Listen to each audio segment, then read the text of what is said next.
Shortcut জান্নাতে যাওয়ার একটা আমল বলতেছি।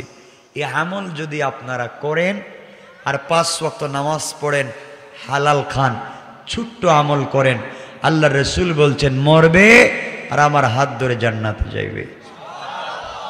সবাই পড়লেন না সুবহানাল্লাহ?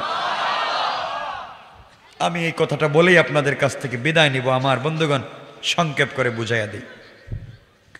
আমার মুসলমান ভাইরা, রাসূল পাক সাল্লাল্লাহু আলাইহি ওয়াসাল্লাম মসজিদে নববীতে বসা, সকল সাহাবীরা বসা। হঠাৎ করে নবীজি বলেন, আলী কোথায়? আলী দাঁড়িয়ে গেলেন। নবীজি বলেন, আলী আমার কাছে আসো, তোমাকে কিছু ওসিয়ত করতে চাই। পড়েন না সুবহানাল্লাহ? ওসিয়ত করব, নসিহত করব, এগুলা যদি তুমি মানো তাহলে জান্নাতে চলে যাবে। সুবহানাল্লাহ পড়েন। আমার বন্ধুগণ, গভীর মনোযোগ। আল্লাহর পয়গম্বর মসজিদে নববীতে হযরত আলীকে ডাকলেন। আলীকে ডেকে বললেন, আলী আমি তোমাকে ওসিয়ত করতে চাই, নসিহত করতে চাই, ওয়াজ করতে চাই। আলী রে, জান্নাতে যেতে হলে সহজ একটা পন্থা তোমাকে বলে দিই। তুমি যদি এই পথে কাজ করো, ইন্তেকাল করতে দেরি হবে, জান্নাতে যেতে দেরি হবে না। আলী বলছেন, পয়গম্বরে আরবি আপনি আমাকে বলেন কি করতে হবে, কি করলে সহজে জান্নাতে যাওয়া যায়, কি করলে আমি জান্নাতে যাব। সকল সাহাবায়ে কেরাম আগ্রহ নিয়ে মসজিদে নববীতে বসে আছেন।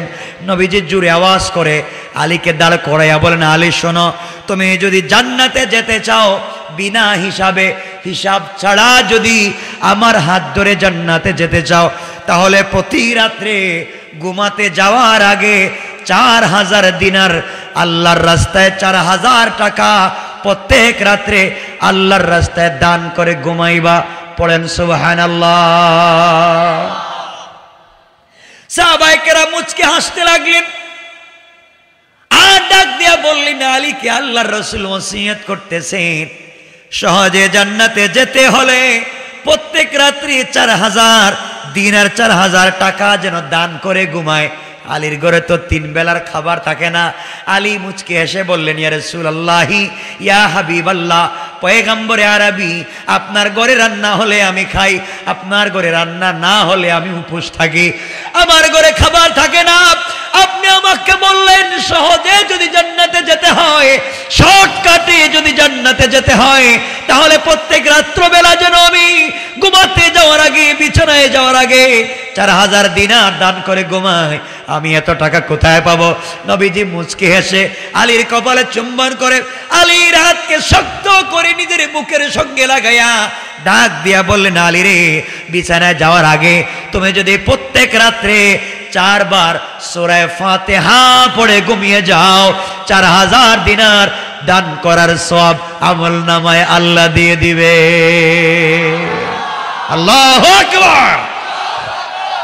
আমার নবী বললেন, আলী প্রত্যেক রাত্রে ঘুমাতে যাওয়ার আগে মাত্র 4 বার সূরা ফাতিহা আলহামদুলিল্লাহি রাব্বিল আলামিন এই সূরা তেলাওয়াত করে যদি বিছানায় ঘুমিয়ে যাও, আল্লাহ রাব্বুল ইজ্জত ওয়াল জালাল ঘোষণা করেছেন, গোলাম রে, প্রত্যেক রাত্রে 4000 টাকা দান করলে যেই সওয়াবটা তো দিবেন, আর আবার হাত ধরাইয়া বিনা হিসাবে জান্নাত দিবেন। পড়েন সুবহানাল্লাহ। সাহাবায়ে কেরাম আশ্চর্য হয়ে গেলেন, সহজ আমল আমরাও করতে পারি। নবীজি বলেন, আলী তোমাকে আরেকটা ওসিয়ত করি, এই ওসিয়তটা মানবা, বিনা হিসাবে আমার হাতে হাউজে কাউসারের পানি পান করতে পারবা। আলীকে আল্লাহর রাসূল বলছেন, আলী রে, 2 নম্বর ওয়াজ তোমাকে করছি, 2 নম্বর নসিহত তোমাকে করছি। আলী তুমি শোনো, ঘুমাতে যাওয়ার আগে, বিছানায় চলে যাওয়ার আগে প্রত্যেক রাত্রবেলা তুমি যদি 30 পারা কোরআন শরীফ খতম করে ঘুমিয়ে পড়ো, 30 পারা কোরআন খতম করে যদি তুমি ঘুমিয়ে যাও, আল্লাহ বলেছেন কিয়ামতের দিনে এই কোরআন তোমাকে সুপারিশ করে করে, শাফাআত করে করে জান্নাতুল ফিরদাউসে নিয়ে যাবে।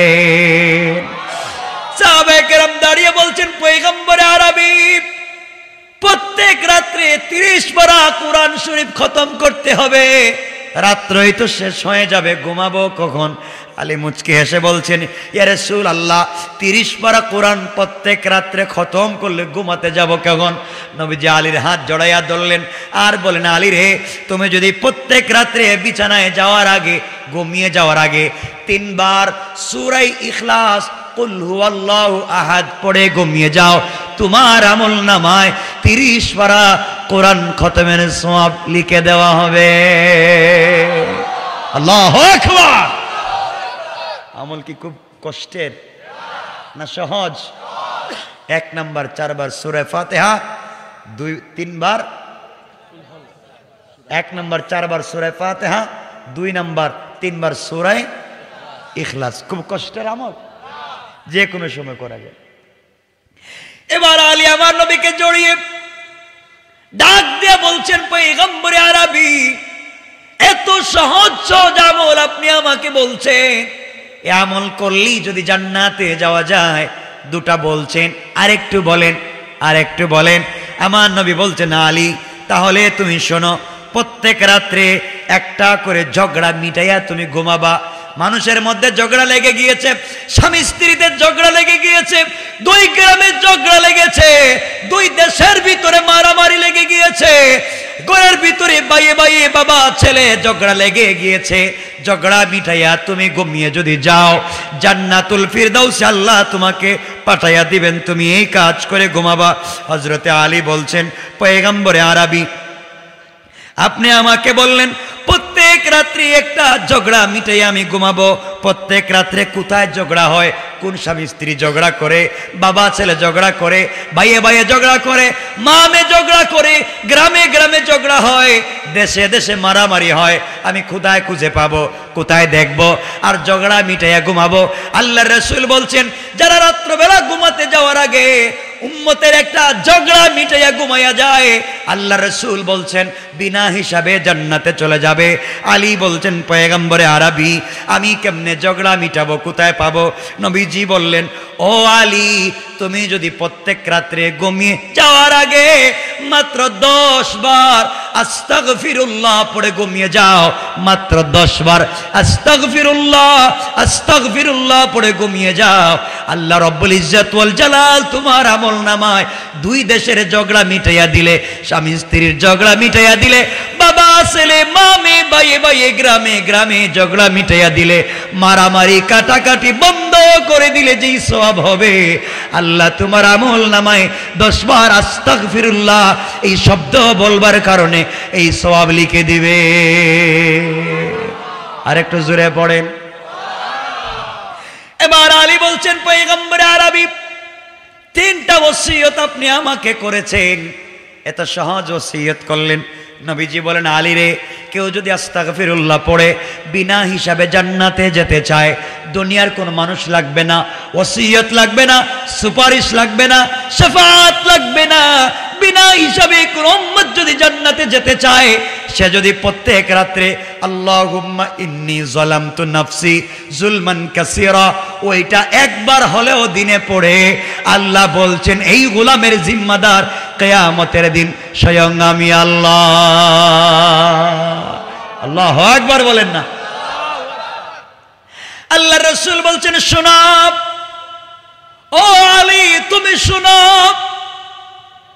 কিয়ামতের দিনে, যেই দিন সূর্য তার 11টা মুখ দিয়া নিচের দিকে তাকাইয়া থাকবে, মাটিগুলা তামার মতো হয়ে যাবে, মানুষের শরীর থেকে গাম জোরে জোরে সাঁতার কাটা মতো হয়ে যাবে।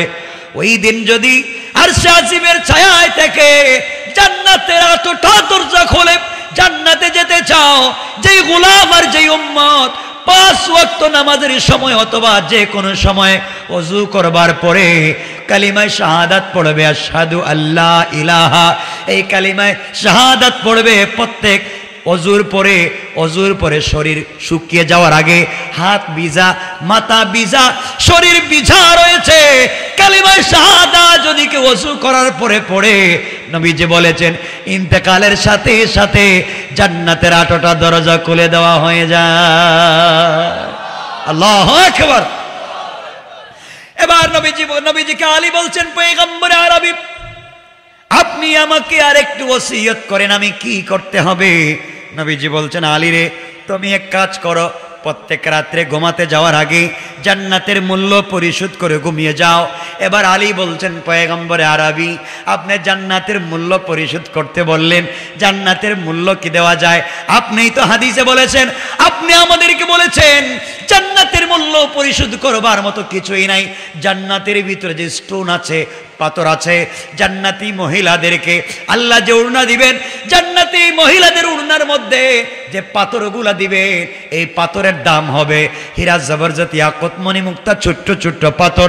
আসমান জমিন আরশ কুরসি লৌহ কলম জান্নাত জাহান্নাম, আল্লাহ যা কিছু সৃষ্টি করেছেন সব কিছু বিক্রি করে যদি কেউ দেয়, এরপরেও জান্নাতি মহিলাদের কাপড়ের মধ্যে যে একটা পাথর থাকবে, ওই পাথরের দাম পর্যন্ত হবে না।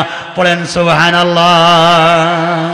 আলী বলছেন, পয়গম্বরে আরবি এই জান্নাতের মূল্য দিব, জান্নাতের একটা পাথরের মূল্য হয় না, জান্নাতের একটা চেয়ারের মূল্য হয় না। আর আপনি বলছেন আমি প্রত্যেক রাত্রি ঘুমাতে যাওয়ার আগে জান্নাতের মূল্য পরিশোধ করে ঘুমাবো, আমি কেমনে পরিশোধ করব? নবীজি বলেন, আলী রে তাহলে তুমি শোনো, তুমি যদি ঘুমাতে যাওয়ার আগে মাত্র 3 বার দুরূদ শরীফ পড়ে ঘুমিয়ে যাও, 3 বার যে ব্যক্তি দুরূদ শরীফ পড়ে ঘুমিয়ে যায় সে যেন 8টা জান্নাতের মূল্য পরিশোধ করে ঘুমাইয়া যায়। আল্লাহু আকবার বলেন।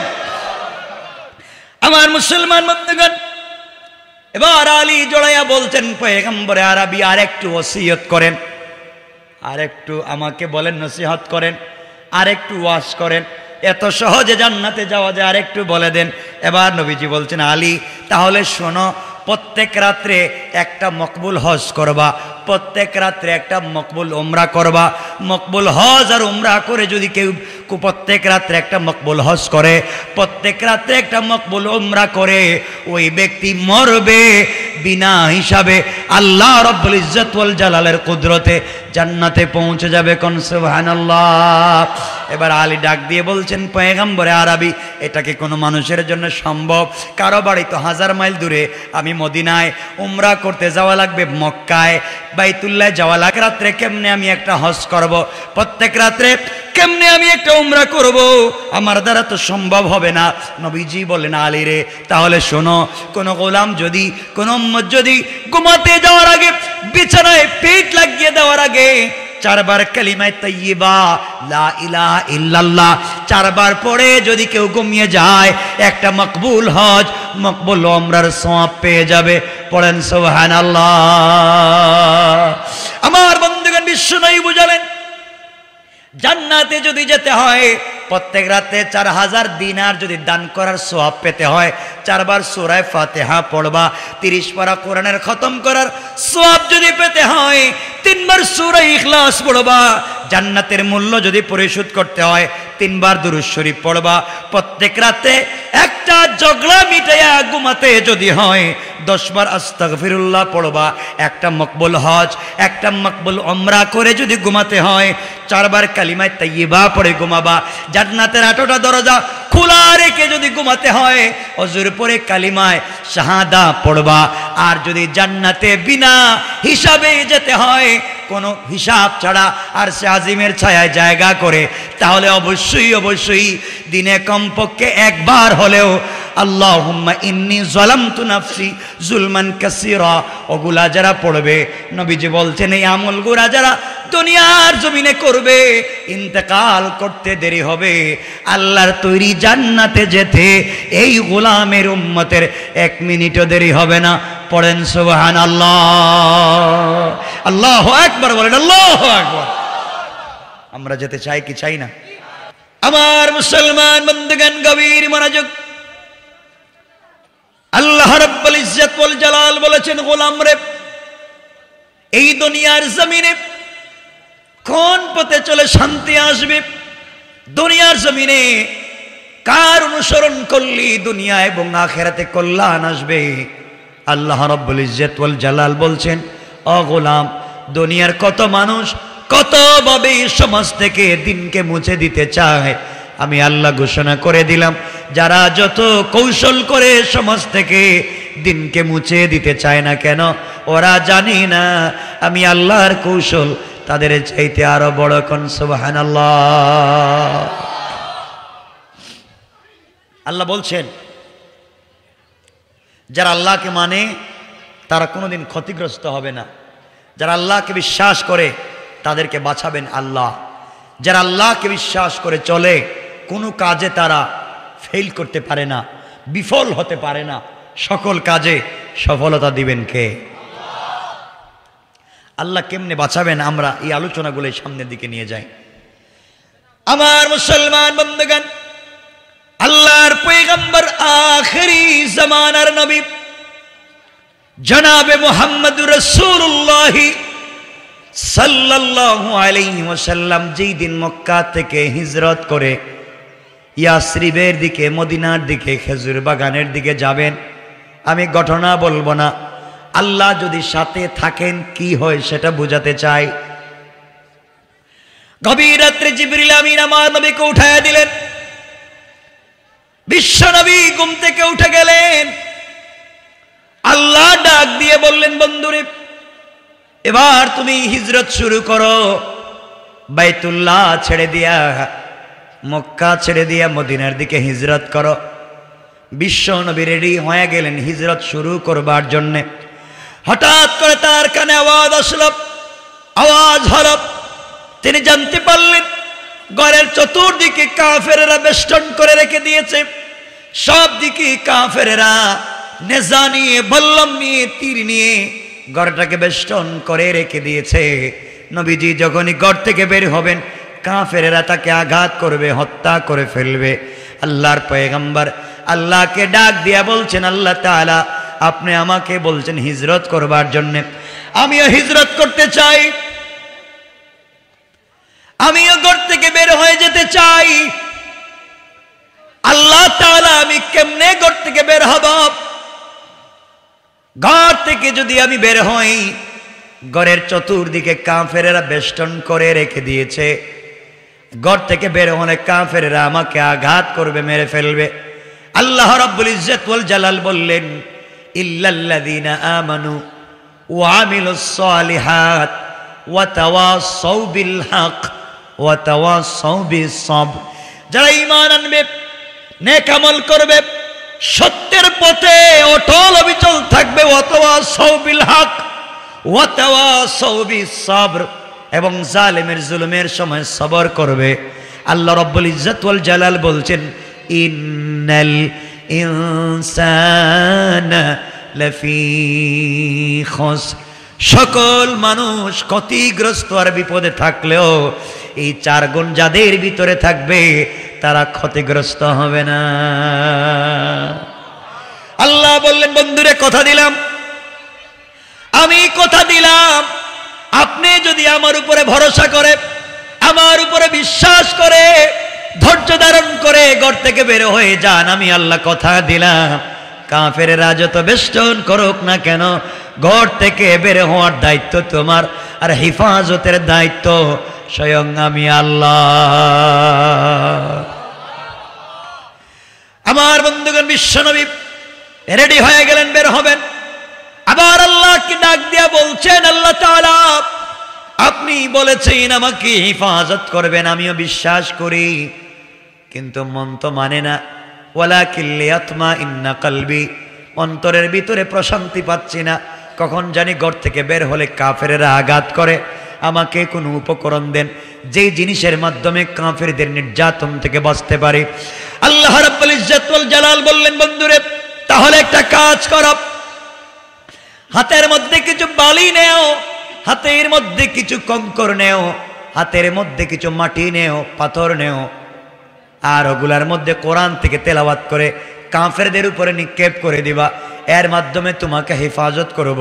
পয়গম্বরে আরবি আল্লাহকে বলছেন, আল্লাহ তাআলা নিক্ষেপ করলে তো একদিকে যায়, আমি যেদিকে মারবো সেদিকেই তো যাবে, কাফের তো চতুর্দিকে আছে, একদিকে মারলে অন্য দিকের কাফেররা আমাকে আঘাত করে হত্যা করে ফেলবে। আল্লাহ বললেন, বন্ধুরে তোমার কাজ হলো পাথরগুলা, কঙ্করগুলা, বালিগুলা হাতের মধ্যে নিক্ষেপ করা, আর আমি আল্লাহ আমার জিম্মাদারিতে সকল কাফেরদের চোখে চোখে পৌঁছে দেওয়ার দায়িত্ব নিয়ে নিলাম। আমার বন্ধুগণ, এক পর্যায়ে আখিরি জামানার পয়গম্বর জনাবে মুহাম্মদ রাসূলুল্লাহ সাল্লাল্লাহু আলাইহি ওয়াসাল্লাম হাতের মধ্যে কঙ্কর নিলেন, বালি নিলেন, পাথর নিলেন, কোরআন থেকে তেলাওয়াত করলেন, ফুঁক দিলেন, ঘর থেকে বের হয়ে দরজার সোজা সোজা কাফেরদের উপরে নিক্ষেপ করে দিলেন। একদিকে নিক্ষেপ করলেন, তাকায়া দেখেন পিছন দিকের কাফেরদের চোখে পৌঁছে গিয়েছে, ডানের বামের সকল কাফেরদের চোখে পৌঁছে গিয়েছে। সবাই চোখকে রগড়াতে লাগলো, চোখকে মুছতে লাগলো। পয়গম্বরে আরবি আশ্চর্য হয়ে গেলেন, নিক্ষেপ করলাম একদিকে, চলে গেল চতুর্দিকের কাফেরদের চোখে। তিনি পৌঁছে গেলেন মদিনায়।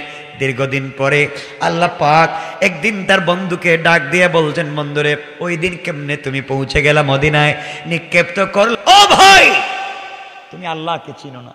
কিছু বললাম, আসো না নরোত্তমপুর তাফসিরে, ব্যস্ত। আসো না নামাজে, ব্যস্ত। আসো না ভালো কাজে, ব্যস্ত।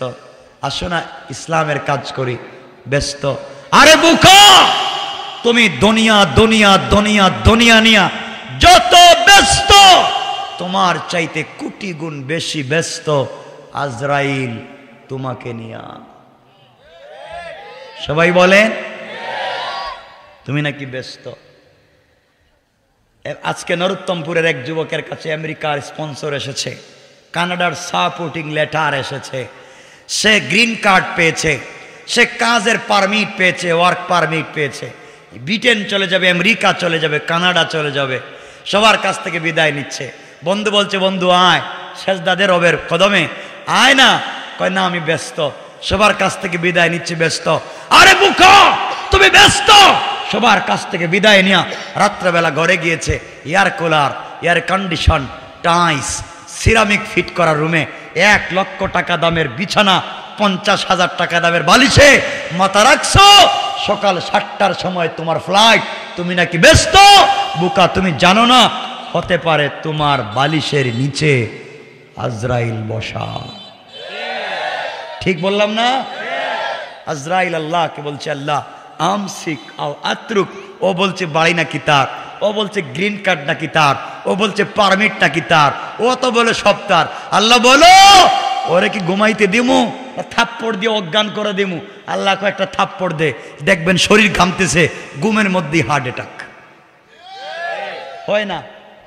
হয়, ঘুমের মধ্যে হয়। শোনো নরোত্তমপুরের মানুষ, তোমার নাকি সদরঘাটে বিজনেস আছে, তোমার নাকি ইসলামপুরে বিজনেস আছে, তোমার নাকি ঢাকায় বড় বড় বিজনেস আছে, তোমার চৌমোহনীতে বিজনেস আছে।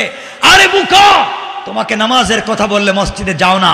আজকে মনে করেছো 1 কোটি টাকার বিজনেস করবা, সারা দিন বিজনেস করেছো, নামাজের খবর নাই, আল্লাহর নামের খবর নাই, সবকিছু করে বিকাল বেলা ক্যাশের বাক্স খুলেছো, টাকা গুনতে গিয়েছো। বুকা, তুমি জানো না মনে করেছো টাকা তোমার, হতে পারে তোমার ক্যাশের বাক্সের ভিতরে আজরাইল বসা।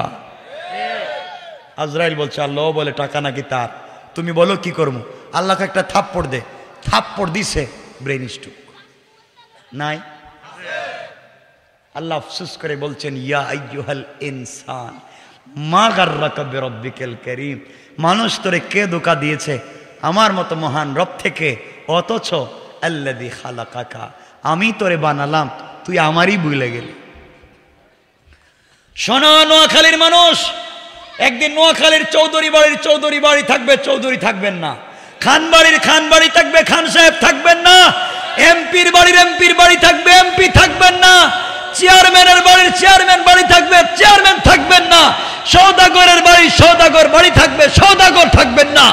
একদিন আপনার টাকায় বানানো বাড়ি থাকবে, আপনার বিছানায় আরেকজন ঘুমাবে, আপনার গাড়ি আরেকজন ইউজ করবে, আপনার অফিসে আরেকজন বসবে, আপনার বিজনেসে আরেকজন বসবে, সব ঠিক মতো চলবে।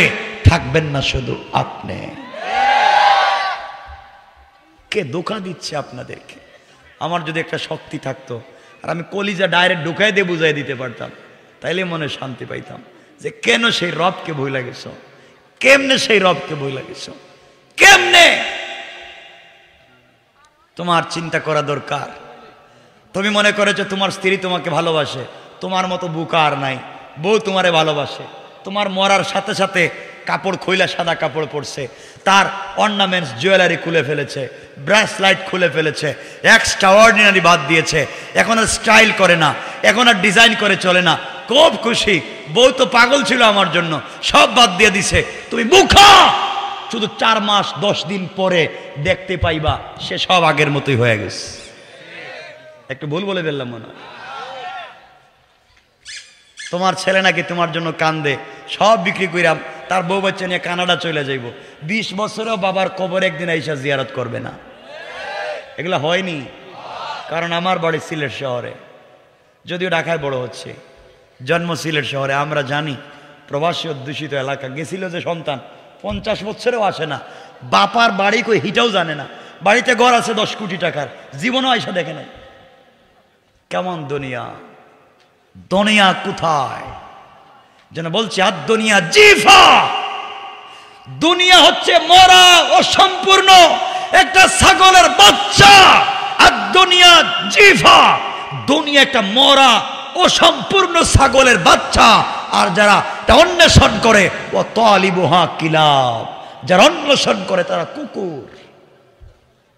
দুনিয়ার পিছনে না দৌড়াইয়া দুনিয়ার মালিকের পিছনে দৌড়াও। ইনশাল্লাহ বলেন, বলেন না ইনশাআল্লাহ? যুবক তোমাদেরকে বলছি, আমি একটু একটু করে অল্প অল্প করে বুঝাইয়া দিয়ে যাচ্ছি, কারণ লম্বা করে বলার তো আর সময় নাই। আমারও হয়েছে 10:30 হয়ে যেতেছে। কতক্ষণ হয়েছে ওয়াজ? 1 ঘন্টা হয়েছে না?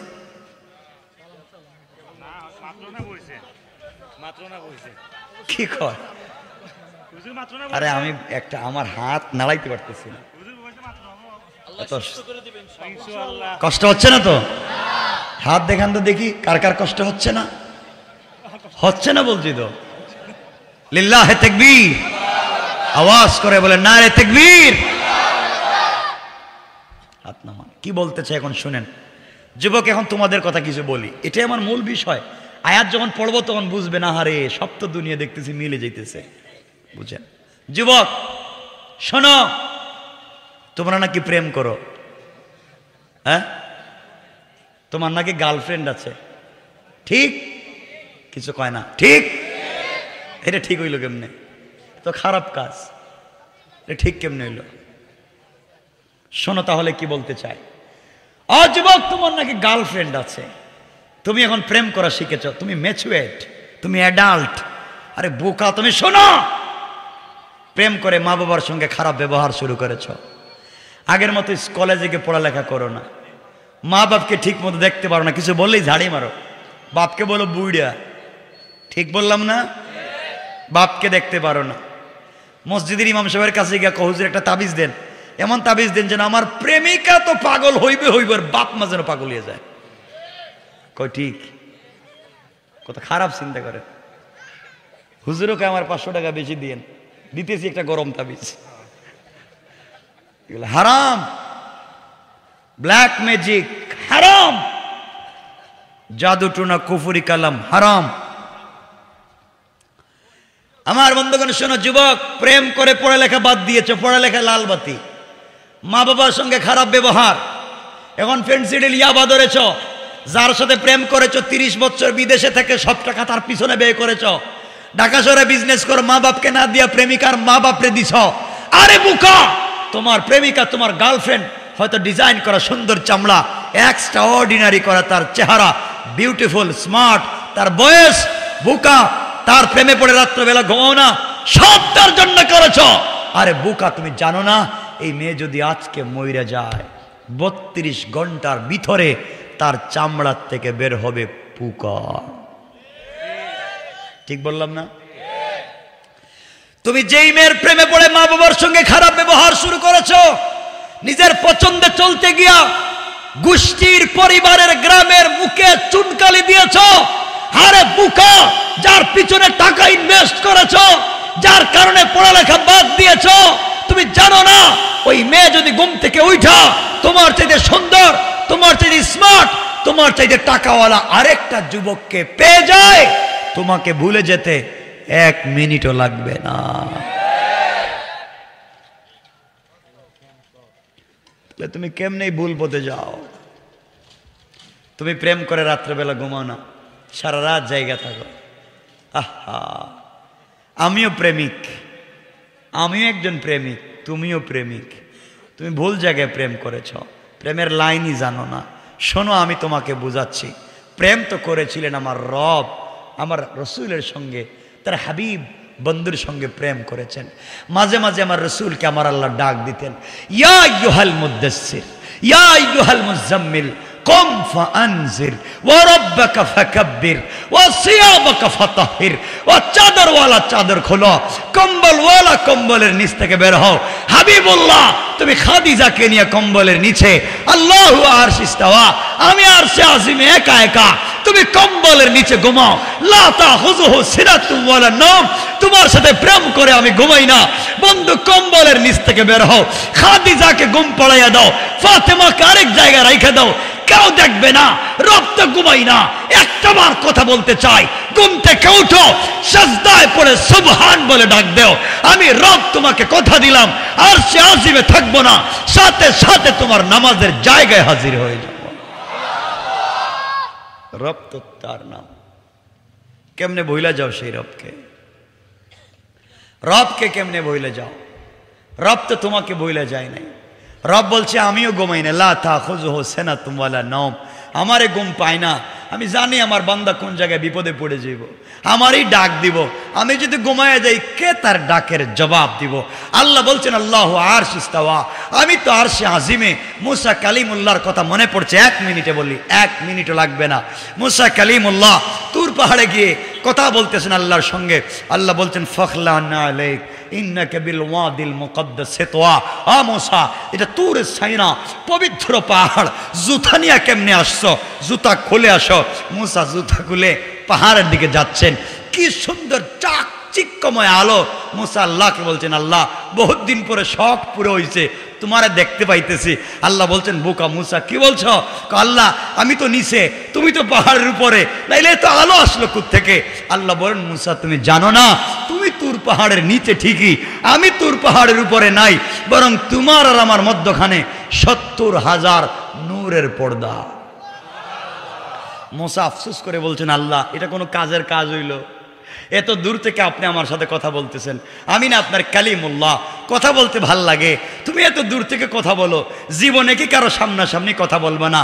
আল্লাহ ডাক দিয়ে বলছেন, মুসা, তাহলে শোনো, কিয়ামতের আগে আমার একদল গুনাহগার গোলাম আর বান্দি আসবে, যারা গুনাহ তো করবে, গভীর রাত্রে ঘুম থেকে উঠে সাজদায় পড়ে সুবহান বলে যখন আমাকে ডাক দিবে, তখন আমি আরশে আজিমে থাকি না, সাথে সাথে বান্দার নামাজের জায়গায় হাজির হয়ে কথা বলা শুরু করে দেয়। রব তো তোমাকে ডাকে, কেমনে কেমনে?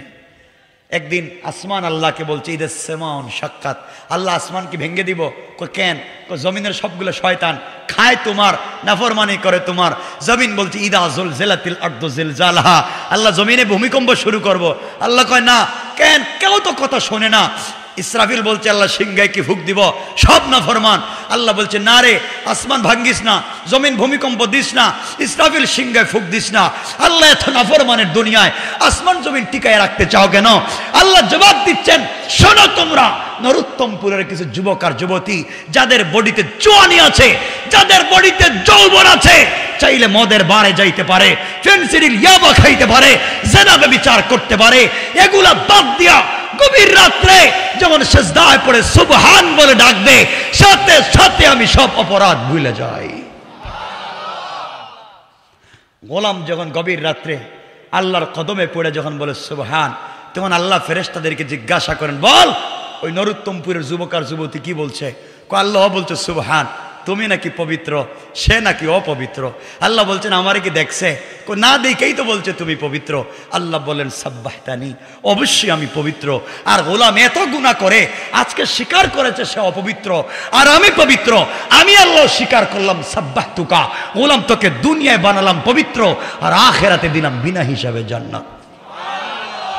গোলাম যখন সিজদায় গিয়ে পড়ে আলা, তখন আল্লাহ ফেরেশতাদেরকে জিজ্ঞাসা করেন, কি বলছে? আল্লাহ বলছে, আলা, তুমি নাকি বড়, হে ছোট। জীবনে বহুত নিজেরে বড় জাহির করছে, অহংকার করেছে, আজ বুঝতে পেরেছে সে ছোট। এ বলছে, আলা, তুমি বড়, সে ছোট। আল্লাহ বলেন আলাইতানি, অবশ্যই তো আমি বড় আর আমার বান্দা ছোট। আজকে এই কথার স্বীকৃতি দেওয়ার কারণে আলাইতুকা, গোলাম তোকে দুনিয়ায় বানালাম বড় আর আখিরাতে বড় বানাইয়া বহুত পয়গম্বরদের আগে জান্নাতের ফয়সালা করে দিলাম। এই রবকে কেমনে ভুলে যাও? এই রবকে কেন ছিল না? কষ্ট হচ্ছে না তো? যুবক, তোমাদেরকে একটা মেসেজ দেই। আমি তোমাদেরকে বলবো না যে মদ খাইও না, আমি তোমাদেরকে বলবো না সিনেমা হলে যাইও না, বলবো না। আমি বললাম সিনেমা হলে যাইও না, হুজুর ঠিক আছে, ওয়াদা, পাক্কা ওয়াদা, কালকে থেকে নামাজ ছাড়বো না, সিনেমা হলে যাব না, ওয়াদা দিবেন। দেওয়ার পরে সকাল হওয়ার পরে ভুলে যাবে, আবার নামাজ না পড়া গুনাহ শুরু করবেন, তখন ওয়াদা ভেঙে যাবে। আর রাসূল পাক বুখারীর হাদিসে বলছেন ওয়ালা দীনা লিমান লা আহদালা, যারা ওয়াদা দিয়া ওয়াদা ভঙ্গ করে তাদের কোনো ধর্মই থাকে না। আমি আপনাদেরকে এত বিপদে ফেলতে চাই না, কিন্তু একটা ইনফরমেশন দিতে চাই, একটা বার্তা দিতে চাই। যুবক, তোমাকে কলিজাত থেকে ভালোবাসি, আমিও তোমাদের মতো যুবক। আমি চাইলে পৃথিবীর যে কোনো রাষ্ট্রে লাইফকে সেটেল করতে পারি। আল্লাহ আমাকে ওয়েস্টার্ন কালচার নিজের চোখে দেখাইছে, দেখে কথা বলতেছি। দুনিয়ার শান্তি কোনো জায়গায় নাই, বহুত জায়গা আল্লাহ আমার ঘুরায় নিয়ে আসছে। শুধু এতটুকুনি বলছি, শান্তি এক জায়গায়, যখন গভীর রাত্রে অন্ধকার সময়ে সেজদায় পড়ে সুবহান বলো, এর চাইতে শান্তির জায়গা আর নাই, আর নাই। এজন্য যুবক তোমাকে বলছি, বাবা শোনো, শোনো কি বলতে চাই। যুবক, বন্ধুদের পাল্লায় পড়ে সিনেমা হলে গিয়েছ, কোথায় যাওনি? জিনা কয় কোন জায়গায় যাওনি? মাঝে মাঝে তো গেছো, এখন নাই না? এখন তো নাই। কেন সিনেমা হল তো নিজের পকেটে নাই, কয় ডাইরেক্ট পকেটে cinema hall, mini mini cinema hall. ঠিক বললাম না? যাওয়া লাগে না ওখানে, গিয়ে যা দেখতে পারে না, এখন সে কম্বলের নিচে শুয়ে আরো বেশি দেখতে পারে। একটাবার চিন্তা করলা না, এই চোখটা আল্লাহর দেওয়া, একটা দিন এর একটা টাকা পয়সা নিল না। Free oxygen, free light, free আলো, সব ফ্রি দিচ্ছে। এই করোনার সময় দেখছো না, এক বোতল কোটি কোটি কোটি কোটি টাকা ব্যাংকে আছে। এক বোতল গ্যাসের জন্য, এক বোতল অক্সিজেনের জন্য কোটিপতিরা রাস্তায় নামছে, আর তোমাকে কত কোটি কোটি বোতল অক্সিজেন দিয়া বাছাইয়া রাখছে, একদিনও হিসাব নিল না। কি জবাব দিবা কিয়ামতে? কি জবাব দিবা? যুবক শোনো, তোমাকে যে ইনফরমেশন দিতে চাই, ভাই তুমি বন্ধুদের পাল্লায় পড়ে সিনেমা হলে গিয়েছ, সিনেমা দেখতেছ, নর্তকীরা গান করছে, নাচ চলছে, ডান্স চলছে, উলঙ্গপনা চলছে, তুমিও সিনেমা হলে সিনেমা দেখতেছ। হঠাৎ ঘড়ির দিকে তাকায় দেখছো নামাজের সময় হয়েছে, দুটো হাত জোড় করে তোমার পায়ে ধরে বইলা গেলাম নামাজের সময় হয়েছে। ওখানে নামাজে দাঁড়িয়ে যাও, ওখানে নামাজে দাঁড়িয়ে যাও। বন্ধুদের পাল্লায় পড়ে ফ্যান্সি ডিলের বারে গিয়েছ, সবাই একবারে জমকালো আয়োজন, নাচ চলছে, একবারে উলঙ্গ নাচ, তোমার সামনে ফ্যান্সি ডিলের বোতল, নামাজের সময় হয়েছে, বোতলটা টেবিলে রাইখা দাও, আগে নামাজে দাঁড়িয়ে যাও, আগে নামাজে দাঁড়িয়ে যাও, এরপরে ঝাবার লাগে করো, নামাজে দাঁড়িয়ে যাও। বন্ধুদের পাল্লায় পড়ে মদের বারে গিয়েছো, বারে তো মদ খায় সব মাতলামি করছে, পাগলামি করছে, হঠাৎ গড়িতে দেখছো নামাজের সময় হয়েছে, যুবক মদের বোতলটা পকেটে রেখে দাও, নামাজে দাঁড়িয়ে যাও, আগে নামাজে দাঁড়িয়ে যাও। বন্ধুদের পাল্লায় পড়ে ইয়াবার ট্যাবলেট হাতে নিয়েছো, নামাজের সময় হয়েছে, বন্ধুরাও ট্যাবলেট খুলে খাইতে গেছে, নামাজের সময় হয়েছে, ভাই তোমার পায়ে ধরছি, ট্যাবলেটটা রাইখা দাও, আগে নামাজে দাঁড়িয়ে যাও, আগে নামাজ পড়ো, আগে নামাজ পড়ো। বন্ধুদের পাল্লায় পড়ে জেনা করে ফেলেছ, তুমি অপবিত্র, নামাজের সময় হয়েছে, পবিত্র হইয়া ওখানে নামাজে দাঁড়িয়ে যাও, নামাজটাকে ভুলে যাইও না, ওখানে নামাজে দাঁড়িয়ে যাও। ও ভাই, যদি তোমার মাথায় পাগড়ি থাকে, পাগড়ি পরে নামাজে দাঁড়িয়ে যাও, পাগড়ি যদি না থাকে টুপি পরে নামাজে দাঁড়িয়ে যাও, টুপিও যদি না থাকে খালি মাথায় নামাজে দাঁড়িয়ে যাও, শরীরে যদি পাঞ্জাবি থাকে পাঞ্জাবি পরে নামাজে দাঁড়িয়ে যাও, পাঞ্জাবি যদি না থাকে শার্ট পরে নামাজে দাঁড়িয়ে যাও, শার্ট যদি না থাকে একটা টি শার্ট পরে নামাজে দাঁড়িয়ে যাও, টি শার্টও যদি না থাকে একটা সেন্টু গেঞ্জি পরো, তাও তুমি নামাজে দাঁড়িয়ে যাও। সেন্ডি গেঞ্জিও যদি না পাও খালি গায়ে নামাজে দাঁড়িয়ে যাও। ও যুবক, খালি মাথায় খালি গায়ে তাও তুমি নামাজ পড়ো। যদি তোমার একটা পায়জামা থাকে পায়জামা পরে নামাজে দাঁড়িয়ে যাও, পায়জামা যদি না থাকে প্যান্ট পরে নামাজে দাঁড়িয়ে যাও, প্যান্টও যদি না থাকে হাঁটু থেকে নাভি পর্যন্ত ঢাকো, তাও তুমি নামাজে দাঁড়াও। হাঁটু থেকে নাভি পর্যন্ত ঢাকবার কাপড় যদি নাও থাকে উলঙ্গ হয়ে নামাজে দাঁড়িয়ে যাও। অজুর ব্যবস্থা থাকলে অজু করে নামাজে দাঁড়িয়ে যাও, অজুর ব্যবস্থা না থাকলে তায়াম্মুম করে নামাজে দাঁড়িয়ে যাও। তায়াম্মুমের যদি ব্যবস্থা না থাকে দুহাত জোড় করে গেলাম বিনা অজুতে বিনা তায়াম্মুমে খালি গায়ে উলঙ্গ হয়ে, তাও তুমি নামাজ পড়ো, তাও তুমি মৌলার কদমে সেজদা করো। আমার বিশ্বাস রব বলেছেন ইন্নাস সালাতা তানহা আনিল ফাহশাই ওয়াল মুনকার। এই সালাত একদিন তোমাকে সকল অশ্লীলতা থেকে বাঁচাইয়া বাঁচাইয়া ইনশাআল্লাহ আল্লাহ পর্যন্ত পৌঁছাইয়া দিবে, পৌঁছাইয়া দিবে ইনশাআল্লাহ। এজন্য নামাজকে ভুলে যাইও না, নামাজকে ভুলে যাইও না। নামাজটা পড়ো যেখানেই থাকো, আকাশে জমিনে পানিতে যেখানে আছো, যে অবস্থায় আছো নামাজ পড়ো ইনশাআল্লাহ। বললেন না ইনশাআল্লাহ? আমাকে বলেন ইনশাআল্লাহ। কেমনে বুঝাইলে বুঝবেন আমার আর ভাষা জানা নাই, আর কেমনে বুঝাইতে হইব আমার বন্ধুগণ। এরপরে যদি না বুঝেন এখন কি হবে, আমি সামনের দিকে যাই। এতক্ষণ বুঝালাম আপনার ভাল লাগে নাই, তাহলে শুনেন কি হবে এখন বুঝেন। আমার মুসলমান বন্ধুগণ গভীর মনোযোগ।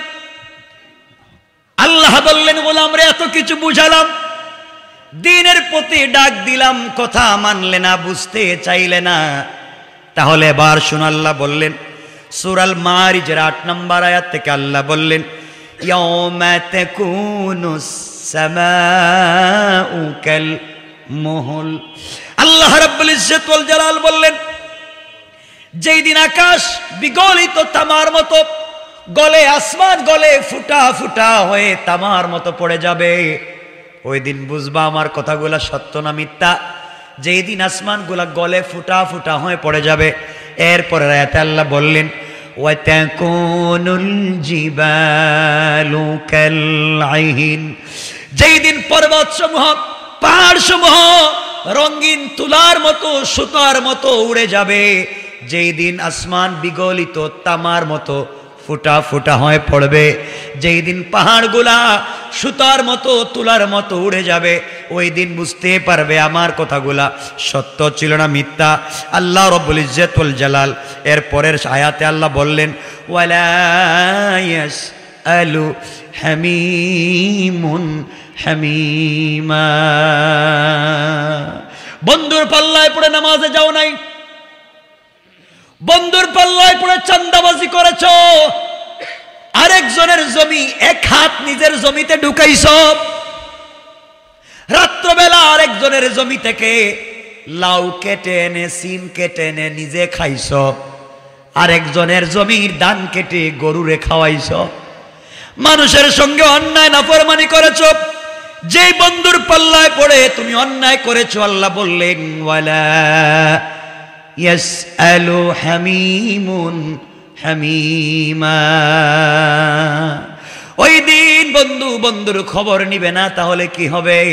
আল্লাহ 11 নম্বর আয়াতে বললেন ইউবাসসারুনহুম ইয়াওয়াদ্দুল মুজরিমু লাউ ইয়াফতাদি মিন আযাবি ইয়াউমিইযিম বিবানি। আল্লাহ রাব্বুল ইজ্জত ওয়াল জালাল বললেন কিয়ামতের দিনে কে অপরকে দেখবে, যেই বন্ধু ছাড়া বন্ধুর লাইফ চলে না, যেই প্রেমিকার সঙ্গে সম্পর্ক করতেই মা বাবার সঙ্গে খারাপ ব্যবহার করেছো, কিয়ামতের দিনে কে অপরকে দেখবে কিন্তু কেউ কাউকে সুযোগ দিবে না, সাপোর্ট দিবে না। ইউবাসসারুনহুম ইয়াওয়াদ্দুল মুজরিম, কেউ কাউকে বুঝবে না, সাপোর্ট দিবে না, শুধু দেখবে। ওই দিন আপনি কি করবেন? যখন দেখবেন 19 জন ফেরেশতা দাঁড়িয়ে আছে, হাতের মধ্যে লোহা নিয়া, মুগুর নিয়া, কেউ আগুন নিয়া, পোকাগুলো আপনাকে খাওয়ার জন্য রেডি, সাপগুলো আপনার জন্য রেডি হয়ে আছে। ওই অবস্থা দেখবার পরে আপনি আল্লাহকে বলবেন আল্লাহ তাআলা এখন বুঝে ধরেছে আমি ভুল পথে ছিলাম। আয় আল্লাহ, আমার আমল নামায় লেখা আমি নামাজ পড়ি নাই, আমার আমল নামায় লেখা আমি ঈদের দিন কাজ করেছি, আমার আমল নামায় লেখা জুমার দিনে কাজ করেছি, আয় আল্লাহ আমার জন্য করি নাই। আল্লাহর কাছে গোলাম বলবে লাউ ইয়াফতাদি মিন আযাবি ইয়াউমি ইযিম বিবানি। গোলাম আল্লাহকে ডাক দিয়া বলবে আল্লাহ তাআলা অমনি আমার আমল নামায় যা লেখা, গাড়ি করেছি, বাড়ি করেছি, আমার জন্য করি নাই, সন্তানের জন্য করেছি। আয় আল্লাহ তাআলা সন্তানকে মানুষ বানাবার জন্য রাত দিন গাদার মতো খাটুনি দিয়েছি, জমিনে কাজ করেছি, বৃষ্টিতে কাপড় ভিজে গিয়েছে, শুকাতে যাই নাই, রোদে আবার শুকিয়েছে আমার পিঠে, জমিন থেকে উঠে যাই নাই, শুক্রবার জুমার নামাজ পর্যন্ত যাই নাই, কাজ করেছি, সন্তানদেরকে মানুষ বানালাম, মেয়েদেরকে বড় করলাম, ছেলেদেরকে ইংলিশ মিডিয়ামে পড়ালাম, গাড়ি করেছি, বাড়ি করেছি, মিল ফ্যাক্টরি করেছি, কল কারখানা করেছি, সন্তানদেরকে স্টাবলিশড করবার জন্য আল্লাহ তাআলা ইবাদত বেশি করে করতে পারি নাই, সন্তানদেরকে অস্ট্রেলিয়া পাঠিয়েছি। বাবা এখন নিজের মাথায় নিজে বন্দুক লাগাইয়া পিস্তল দিয়া নিজে নিজেরে মারে। আয় আল্লাহ সব তো সন্তানের জন্য করলাম, কিয়ামতের দিনে এসে দেখি কেউ আমারে চিনে না, আমার আমল নামায় এত গুনাহ লেখা কেন? ইয়াউমিযিম বিবানি। প্রয়োজন বুঝি আজকের দিনে, কিয়ামতের দিনে তুমি আমাকে ছেড়ে দাও, আমার সন্তানদেরকে বাঁধো, আমার সন্তানদেরকে শিকল লাগাও, যাদের কারণে আমি আজকে নাফরমান হয়েছি, যাদেরকে বড় করবার জন্য আমি কষ্ট করেছি, যাদেরকে বড় করবার জন্য চুরি করেছি, যাদেরকে বড় করবার জন্য জিনা করেছি, অন্যায় করেছি, হারাম করেছি। আয় আল্লাহ তাআলা কিয়ামতের দিন আমার সন্তান আমাকে চিনে না। আয় আল্লাহ প্রয়োজনে আমার সন্তানগুলাকে বেঁধে রাখো, আমাকে ছেড়ে দাও, আমি এই কষ্ট সহ্য করতে পারবো না। আল্লাহ বলবেন তোর সন্তানদেরকে আমার কাছে জামিন দিয়া, নিজেকে বাঁচাতে চাও গোলাম, আর কিছু বলবে কি? এবার গোলাম বলবে আল্লাহ ওয়া সাহিবাতিহি ওয়া আখি। আয় আল্লাহ তাআলা ওয়া সাহিবাতিহি, আমার আমল নামায় লেখা দেখি সুদ, আমার আমল নামায় লেখা ঘুষ। আয় আল্লাহ তাআলা আমি তো ঘুষ খাইতাম না, আমার স্ত্রী আমাকে বাধ্য করেছে। স্ত্রী সব সময় বলতো তুমি যেই চাকরি করো আমি একই চাকরি, তুমি যেই চাকরি করো পাশের বাসার দুলাভাই তো একই চাকরি করে, তার ঘরে কত সুন্দর সোফা আছে, ওয়াইড ডো আলমারি শোকেস আছে, আপনার ঘরে নাই? যে বিজনেস করেন পাশের বাড়ির ভাই তো একই বিজনেস করে, তার ঘরে আছে, আপনার ঘরে নাই কেন? আয় আল্লাহ ও তো ঘুষ খাইতো, আমি ঘুষ খেতাম না, ও সুদ খাইতো, আমি খেতাম না, এজন্য আমার ঘরে নাই। স্ত্রীর জ্বালাতন শুনে, স্ত্রীর নির্যাতন শুনে, স্ত্রীর কথাবার্তা শুনে আমি সুদে টাকা এনেছি, ঘুষ খেয়েছি, ঘরকে সাজিয়েছি।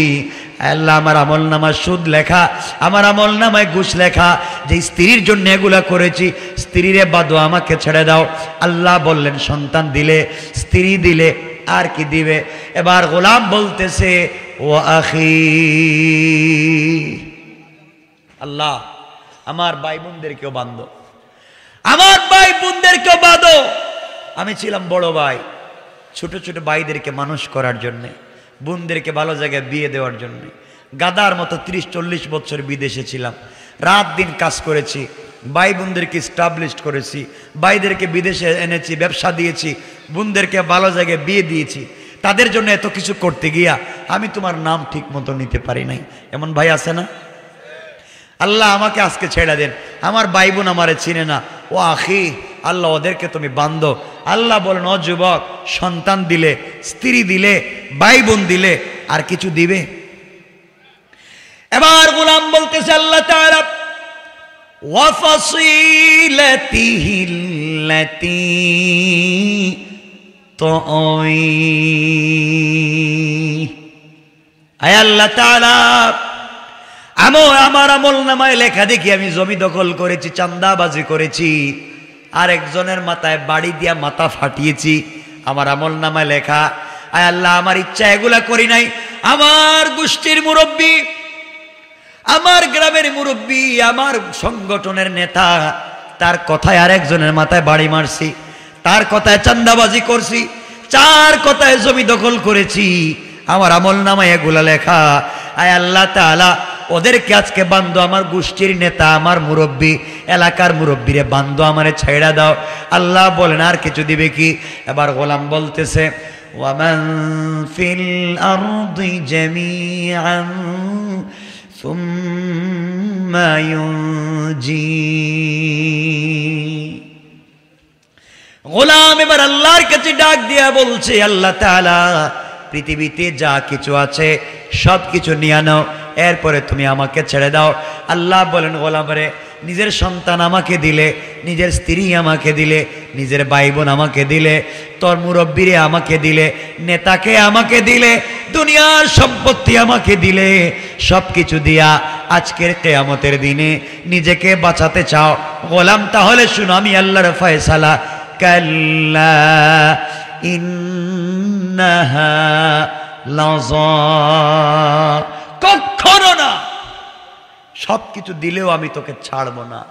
আজকে তোমাকে পিটাবই, আজকে তোমাকে পিঠাবো। যাদের জন্য এত কিছু করছো, আজ কাজ হবে না, পিঠাবো। এখন কি মনে করলেন মার খাওয়া লাগবে? লাগবে। দুনিয়াটা ধোঁকা। আল্লাহর কাছে ডাক দিয়ে বলছে, আল্লাহ কেমনে পিটাবেন? আল্লাহ বলছেন নাযাতাল লিশাওয়া, এমন আগুন দিয়া তোরে জ্বালাবো আর পিটাবো যে আগুন চামড়া জ্বালিয়ে দেয়, গোশত জ্বালিয়ে দেয়, হাড্ডি জ্বালিয়ে দেয়, কিন্তু রূহ জ্বলে না, মরে না, অর্থাৎ জীবন্ত রেখে তোমাকে শাস্তি দেওয়া হবে। আল্লাহ বললেন তাদউ মান আদবারা ওয়া তাওয়াল্লা, যাদের কারণে এগুলা করছো সবাই দেখবে, কেউ তোমাকে বাঁচাবে না। এরপরে আল্লাহ রাব্বুল ইজ্জত ওয়াল জালাল বললেন ওয়া জামাআ ফাআওয়া, যারা সম্পদ জমা করেছো আর গণনা করেছো, আল্লাযী জামা মালাও ওয়া আদ্দাদা, সম্পদ জমা করেছো আর গণনা করেছো, গরিবকে দেওয়া নাই, ডিপিএস করেছো, বিল্ডিং বানিয়েছো, বিজনেস বাড়িয়েছো, হালাল হারামের তোয়াক্কা করো নাই। আল্লাহ বলছেন গোলাম রে, কিয়ামতের দিন বুঝবে নামাজ রোজায় কাজ হয় নাই।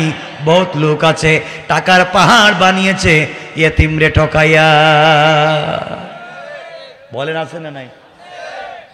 আল্লাহ বলছেন ইন্নামা ইয়াকুলুনা ফি বুতুনিহিম নারা ওয়া সায়াসলাউনা সাইরা।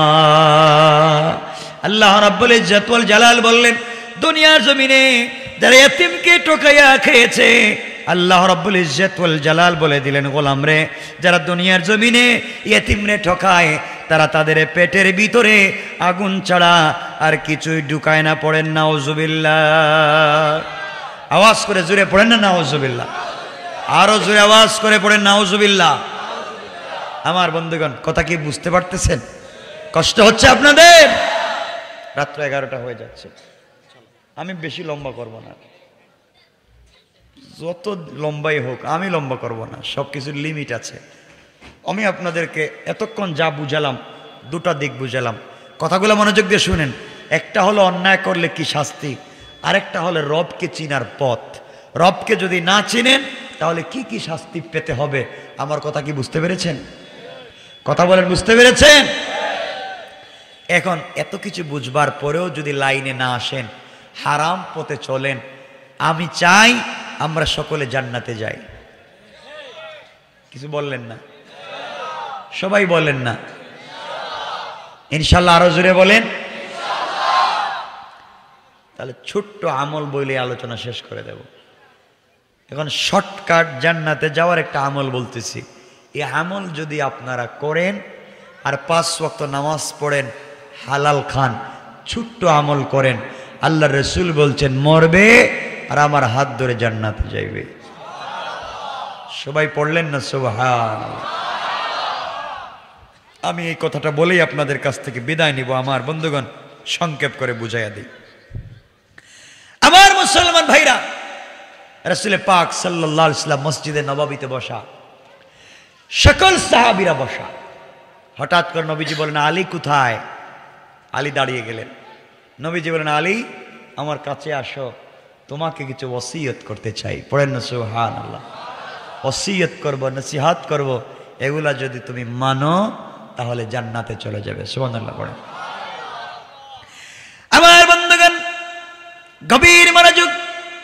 আল্লাহর পয়গম্বর মসজিদে নববীতে হযরত আলীকে ডাকলেন। আলীকে ডেকে বললেন, আলী, আমি তোমাকে ওসিয়ত করতে চাই, নসিহত করতে চাই, ওয়াজ করতে চাই। আলী রে, জান্নাতে যেতে হলে সহজ একটা পন্থা তোমাকে বলে দিই। তুমি যদি এই পথে কাজ করো, ইন্তেকাল করতে দেরি হবে, জান্নাতে যেতে দেরি হবে না। আলী বলছেন, পয়গম্বরে আরবি, আপনি আমাকে বলেন কি করতে হবে, কি করলে সহজে জান্নাতে যাওয়া যায়, কি করলে আমি জান্নাতে যাব। সকল সাহাবায়ে কেরাম আগ্রহ নিয়ে মসজিদে নববীতে বসে আছেন।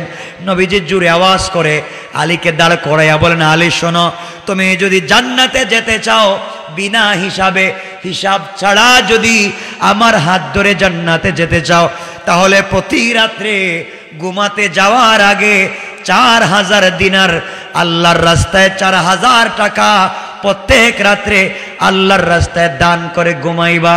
পড়েন সুবহানাল্লাহ।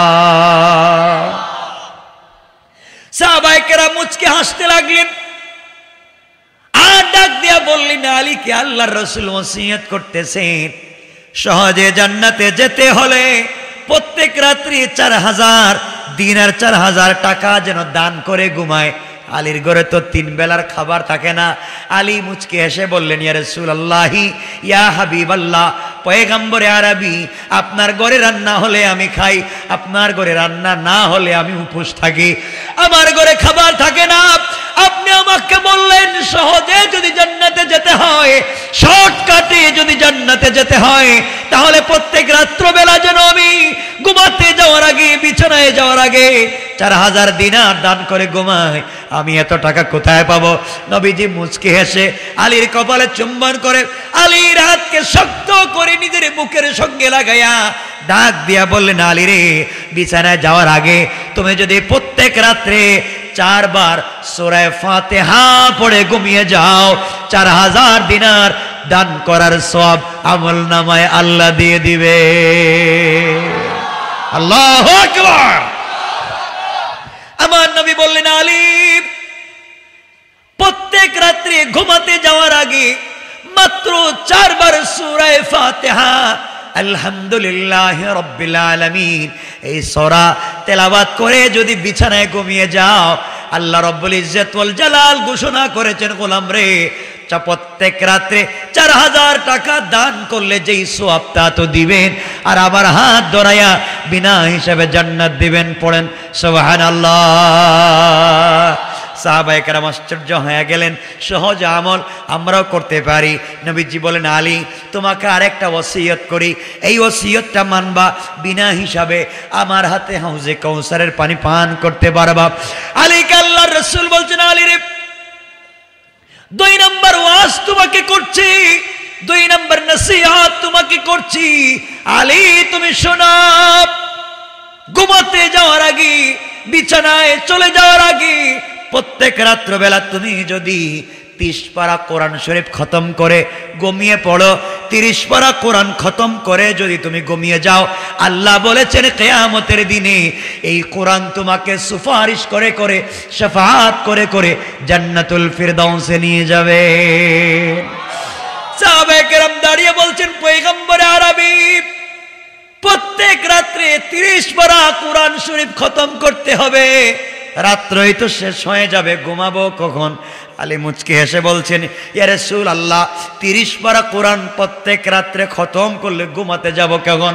নবীজি আলীর হাত জড়াইয়া ধরলেন আর বলেন, আলী রে, তুমি যদি প্রত্যেক রাত্রে বিছানায় যাওয়ার আগে, ঘুমিয়ে যাওয়ার আগে 3 বার সূরা ইখলাস, কুল হুয়াল্লাহু আহাদ পড়ে ঘুমিয়ে যাও, তোমার আমলনামায় 30 পারা কোরআন খতমের সওয়াব লিখে দেওয়া হবে। আল্লাহু আকবার। আমল কি খুব কষ্টের না সহজ? 1 নাম্বার 4 বার সূরা ফাতিহা, 2-3 বার, 1 নাম্বার 4 বার সূরা ফাতিহা, 2 নাম্বার 3 বার সূরা ইখলাস। খুব কষ্টের আমল, যে কোনো সময় করা যায়। এবার আলী আমার নবীকে জড়িয়ে ডাক দিয়ে বলছেন, পয়গম্বরে আরবি, এত সহজ সহজ আমল আপনি আমাকে বলছেন, এ আমল করলেই যদি জান্নাতে যাওয়া যায়, দুটা বলছেন, আরেকটু বলেন, আরেকটু বলেন। আমার নবী বলছেন, আলী তাহলে তুমি শোনো, প্রত্যেক রাত্রে একটা করে ঝগড়া মিটাইয়া তুমি ঘুমাবা। মানুষের মধ্যে ঝগড়া লেগে গিয়েছে, স্বামী স্ত্রীতে ঝগড়া লেগে গিয়েছে, 2 গ্রামে ঝগড়া লেগেছে, 2 দেশের ভিতরে মারামারি লেগে গিয়েছে, ঘরের ভিতরে বাইয়ে বাইয়ে বাবা ছেলে ঝগড়া লেগে গিয়েছে। ঝগড়া মিটাইয়া তুমি ঘুমিয়ে যদি যাও, জান্নাতুল ফিরদাউসে আল্লাহ তোমাকে পাঠাইয়া দিবেন, তুমি এই কাজ করে ঘুমাবা। হযরতে আলী বলছেন, পয়গম্বরে আরবি, আপনি আমাকে বললেন প্রত্যেক রাত্রি একটা ঝগড়া মিটাই আমি ঘুমাবো। প্রত্যেক রাত্রে কোথায় ঝগড়া হয়? কোন স্বামী স্ত্রী ঝগড়া করে, বাবা ছেলে ঝগড়া করে, ভাইয়ে ভাইয়ে ঝগড়া করে, মা মেয়ে ঝগড়া করে, গ্রামে গ্রামে ঝগড়া হয়, দেশে দেশে মারামারি হয়। আমি কোথায় খুঁজে পাবো, কোথায় দেখবো? আর ঝগড়া মিটাইয়া ঘুমাবো। আল্লাহর রাসূল বলছেন, যারা রাত্রবেলা ঘুমাতে যাওয়ার আগে উম্মতের একটা ঝগড়া মিটাইয়া ঘুমাইয়া যায়, আল্লাহ রাসূল বলছেন বিনা হিসাবে জান্নাতে চলে যাবে। আলী বলছেন, পয়গম্বরে আরবি, আমি কেমনে ঝগড়া মিটাবো, কোথায় পাবো? নবীজি বললেন, ও আলী, তুমি যদি প্রত্যেক রাত্রে ঘুমিয়ে যাওয়ার আগে মাত্র 10 বার আস্তাগফিরুল্লাহ পড়ে ঘুমিয়ে যাও, মাত্র 10 বার আস্তাগফিরুল্লাহ আস্তাগফিরুল্লাহ পড়ে ঘুমিয়ে যাও, আল্লাহ রাব্বুল ইজ্জত ওয়াল জালাল তোমার আমলনামায় 2 দেশের ঝগড়া মিটাইয়া দিলে, স্বামী স্ত্রীর ঝগড়া মিটাইয়া দিলে, বাবা ছেলে মা মেয়ে ভাইয়ে ভাইয়ে গ্রামে গ্রামে ঝগড়া মিটাইয়া দিলে, মারামারি কাটাকাটি বন্ধ করে দিলে যেই সওয়াব হবে, আল্লাহ তোমার আমলনামায় 10 বার আস্তাগফিরুল্লাহ এই শব্দ বলবার কারণে এই সওয়াব লিখে দিবে। আরেকটু জোরে পড়েন। এবার আলী বলছেন, পয়গম্বর আরবি, 3টা ওসিয়ত আপনি আমাকে করেছেন। এত সহজ ওসিয়ত করলেন।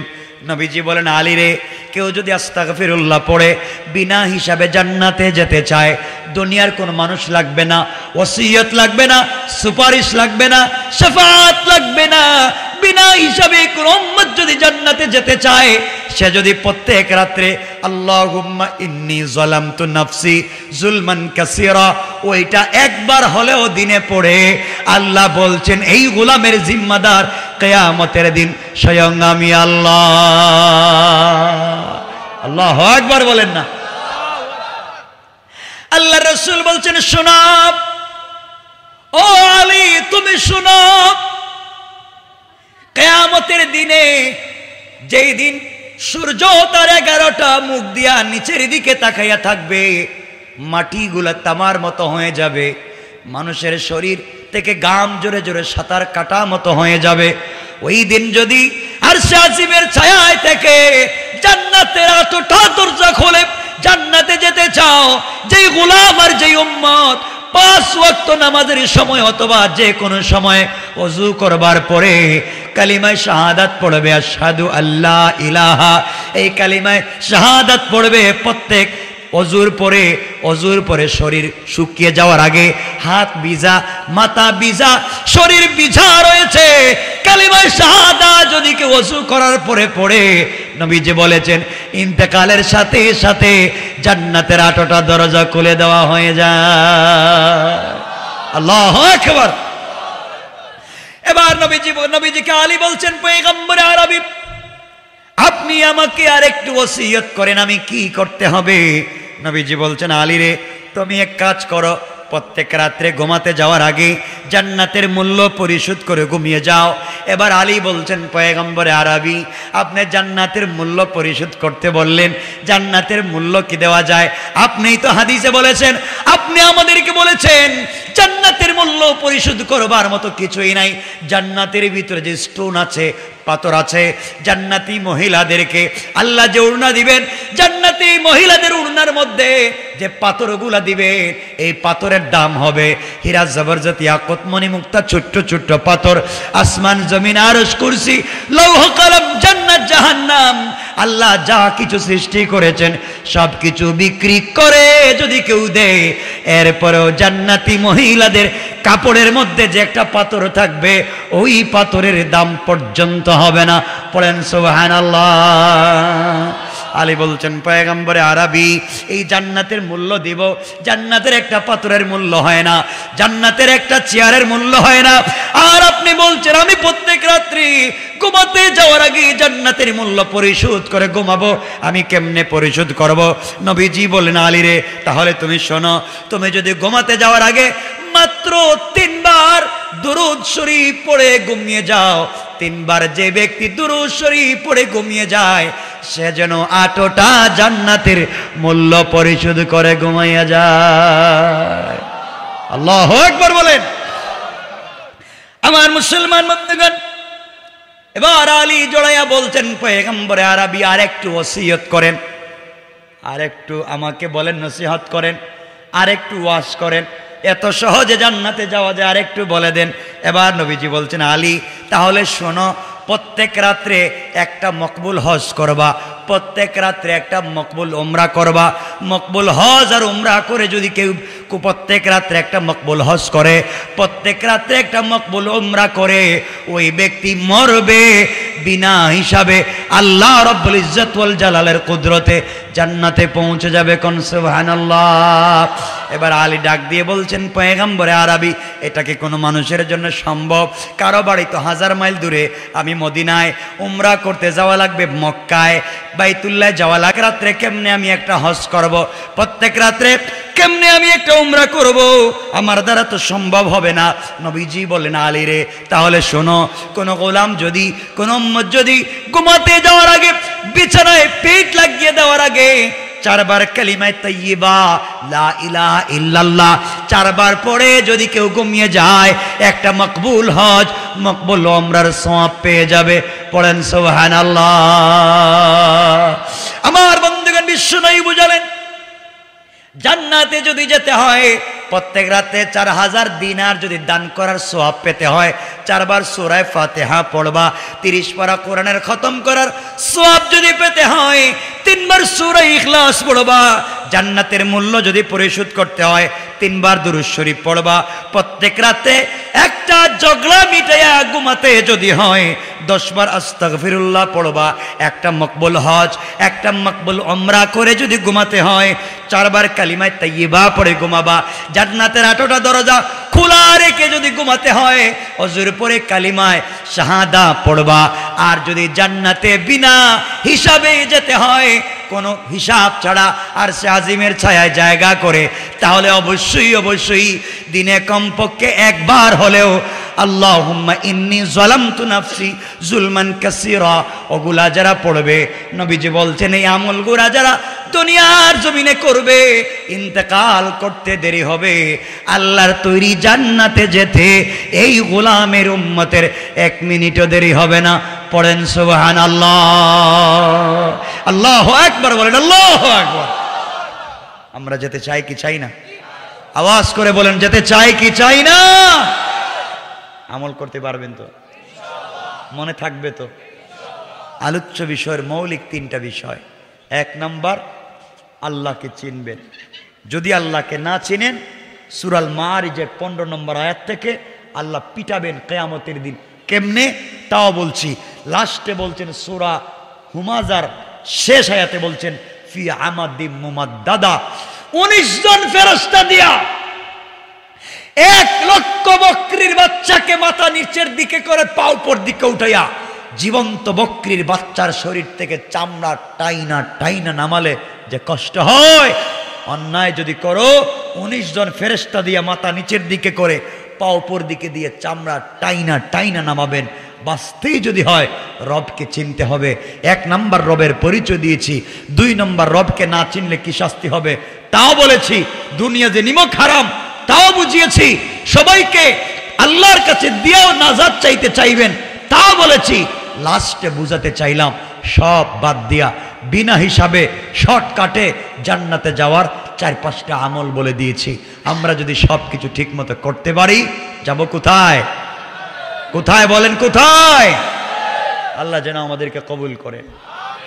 আর লম্বা করবো না।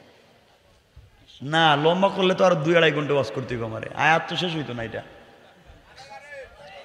না না আরে শুনেন না, শুধু ওয়াদা দিছি আসছি, কি যে শরীরে ব্যথা না আজকে। হ্যাঁ কি কোন কাটায় কাটায় 1.5-2 ঘন্টা হিসাব তো করে আমি বসি। কি কয় এটা? আপনাদের তো কষ্ট হচ্ছে দেখতেছি। না লম্বা করা যাবে না, বসেন বসেন। দেখছেন ওয়াজ শুধু বলছি শেষ, আমরা যাইতেছি না। শোনেন না বাবা, আমি কথা কিছু বলি শোনেন, যতটুকুন বলছি ততটুকুনি কথা শোনেন। কি বলতে চাই আমি, দীর্ঘক্ষণ কথা বলে যা বোঝাতে চাইছি, দিলের দরদ নিয়ে কথাগুলো বলছি। আমরা জান্নাতে যেতে চাই। কোথায় যেতে চাই? এলাকায় ফিতনা ফাসাদ করবেন না, গালাগালি করবেন না, মারামারি করবেন না। জান্নাতে যদি যেতে চান, কিয়ামত কোরআনের সাথে যদি সম্পর্ক রাখেন, কিসের সাথে? কোরআনের সাথে। প্রতিদিন হলেও একটা আয়াত কোরআন শরীফের তিলাওয়াত করবেন। একটা পারা দরকার নেই, একটা আয়াত পড়বেন। কিয়ামতের দিনে সবাই যদি আপনারে ভুলে যায়, কোরআনের সাথে যদি সম্পর্ক থাকে, কোরআন আপনাকে ভুলে যাবে না, কোরআন আপনাকে ভুলে যাবে না। ইনশাল্লাহ বলেন, বলেন না ইনশাল্লাহ। আমাদের ভিতরে অহংকার রাখবো না। আমরা রাস্তাঘাটে যে যারে পাইব আমরা সালাম দিব, ইনশাল্লাহ বলেন না? দেননি আপনারা সালাম? কি বলেন আপনারা? তাহলে এলাকাতে দেখতে জান্নাতে বসে রয়েছে। এলাকায় দেখবেন কিছু মা, এতক্ষণ তো বললাম হুজুরদের কথা বললাম, হুজুরদেরকে সম্মান দিবেন, মসজিদের ইমামদেরকে সম্মান দিবেন, ওলামায়ে কেরামদেরকে ইজ্জত দিবেন। আর ইজ্জত দিলে কমে না, ইজ্জত দিলে বাড়ে। আপনারা আপনার ছেলে 4টা ইংলিশ মিডিয়ামে পড়ান, একটারে অঙ্কের স্যার রাখছেন, ইংরেজির স্যার রাখছেন, বাংলার স্যার রাখছেন, মেডিকেল সায়েন্সের স্যার রাখছেন। একটার পিছনে 5,000, 10,000, 20,000 টাকা খরচ করেন। একজন একটা ফ্যামিলির 5টা বাচ্চার পিছনে একজন অভিভাবকের খরচ আছে 20,000 থেকে 50,000 টাকা মাসে। আর পুরা গ্রাম মিল্লা মসজিদের ইমামের বেতন 5,000, তাও 11 মাস বাকি। এটা মনে হয় ভুল বলছি আমি? হ্যাঁ, আল্লাহ কইব কি রে এটা কি করলি? আর মসজিদের ইমাম সাহেবের মানুষ মনে করে ছোট ভাইয়ের বউ, মানে সবার অধিকার আছে, যার যা ভাল লাগে তা গিয়া কয়। ইমাম সাহেব মসজিদের বাথরুম ময়লা কেন, প্রস্রাবখানায় দুর্গন্ধ কেন, আর এই সামনে আপনি নামাজে তো লম্বা করেন কেন, রুকুতে গেলে উঠতে মন চায় না? না এগুলা হয়নি?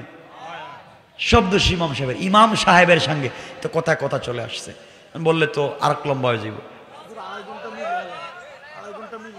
শোনেন শুনেন কি বলতে চাই, রাগ করবেন না। ইমাম সাহেবদের সঙ্গে কথা কেমনে বলা লাগবে, আদব তো রাসূল শিক্ষা দিয়েছে। আর আজকে ইমাম সাহেব যদি নামাজে ভুল করে, এই বাবা ইমাম বেতন দেই না, 3 বেলা খাওয়াই না, নামাজ 4 রাকাত 3 রাকাত পড়াইছো কেন, এত তাড়াতাড়ি সালাম ফিরে দিয়েছো কেন, নামাজে কি বোর কথা মনে হইছে? ঠিক ইমাম সাহেবের গালাগালি কেন? কেন? ইমাম যদি নামাজে ভুল করে তাকে কেমনে জিজ্ঞাসা করবেন, তাও রাসূল হাদিসে বলছেন। 1-2 মিনিটে বলি, কষ্ট পাবেন না তো? পাইলে আমার লাভ কি, আমার তো কোনো অসুবিধা নেই। শুনেন, একদিন রাসূল পাক, তাবরানীর রিওয়ায়াত, দারাকুতনির সুনান হাদিস, রাসূল পাক আসরের নামাজের ইমামতি করতেছেন, বিশ্বনবী ইমাম, মুসল্লি আবু বকর, ওমর, উসমান, আলী, তলহা, জুবাইর, হানজালা, খালিদ ইবনে ওয়ালিদ, জাফর, তলহা, বড় বড় সাহাবী মুসল্লি, নবীজি ইমাম। আসরের ফরজ নামাজ কয় রাকাত? আরো আসতে কোন? নবীজি 3 রাকাত পড়াইয়া সালাম ফিরাইয়া দিয়েছেন। আবু বকর চিন্তা করলেন, রে 4 রাকাত নামাজ 3 রাকাত পড়াইলেন কেন? আমরা হলে সালাম ফিরে গেলেন, ইমাম সাহেব আপনার নামাজ পড়াইবার দরকার নাই, তার বয়স বেশি হয়েছে, নামাজে শুধু ভুল করেন, কালকে আসার দরকার নাই। ঠিক আছে না? এখন মুসল্লিরা চিন্তা করে নবীজি 3 রাকাত পড়াইলেন কেন? আবু বকর ওমর রেজে গাইলেন, ওমর নামাজ কয় রাকাত হইছে? ওমর বলছেন, আবু বকর নামাজ তো 3 রাকাত। তাইলে উমর বলছেন, আবু বকর আপনি একটু রসুলের কন্যা, ইয়া রাসূলুল্লাহ নামাজ 3 রাকাত হইছে। আবু বকর কো ভাই তোদের পায়ে ধরি, 3 রাকাত পড়বো, আজকে থেকে আমিও 3 রাকাত পড়বো। আমার মসজিদে ই রসুলরে যে জিজ্ঞাসা করবো, তিনি ইমাম, কি বলে জিগাই আবার কোন বিপদে পড়ি আমার মেয়ে একটারে তার কাছে বিয়ে দিছি, বেটা যদি রাগ করে আমার মেরে ছাইড়া দেয় আমি যাই মুখ হই, আমার দরকার নাই, নামাজ 3 রাকাত আজকের থেকে আমি পড়বো। আস্তে করে মসজিদ থেকে বাইরে চলে গেছে। আলী ওমর রে বলতেছে, ভাই নামাজ কয় রাকাত হইছে? কয় নামাজ তো 3 রাকাত হইছে। আপনি তো উমর, রসুল আপনারে বড় ভালোবাসে, আপনি বলেন না ইয়া রাসূলুল্লাহ নামাজ 3 রাকাত হইছে। কয় আবু আলী শয়তানি করবে না, হ্যাঁ তুমি কি আমাকে এই এলাকায় নষ্ট করতে চাও? হ্যাঁ 3 রাকাত হয়েছে 3 রাকাত, দরকার হলে 4 রাকাত পড়বেন, নাহলে 3 রাকাত পড়বেন। জিজ্ঞাসা করতে পারতাম না। আস্তে করে উমর বাইরে গেছে। বাকি সাহাবায়ে কেরাম মিলে আলীরে বলতেছেন, ভাই আলী নামাজ কয় রাকাত হয়েছে? নামাজ তো 3 রাকাত, 4 রাকাত তো পড়ার কথা। কয় ভাই কিছু কও না কেন? জানেন না আমি নতুন বিয়ে করছি, মাত্র বেচারা আমার কাছে মেয়ে বিয়ে দিছে, আমার চাচা তো ভাই, তোমরা কি গন্ডগোল লাগাইতে চাও?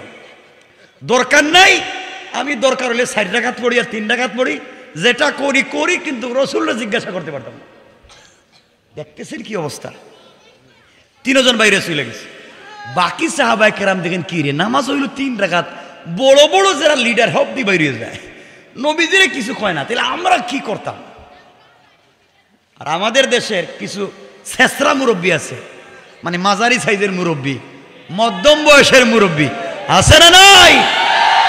এরা বলে বুড়া বুড়া মুরব্বীদেরকে বলে আপনাদের বয়স হয়েছে, আপনারা বুঝবেন না।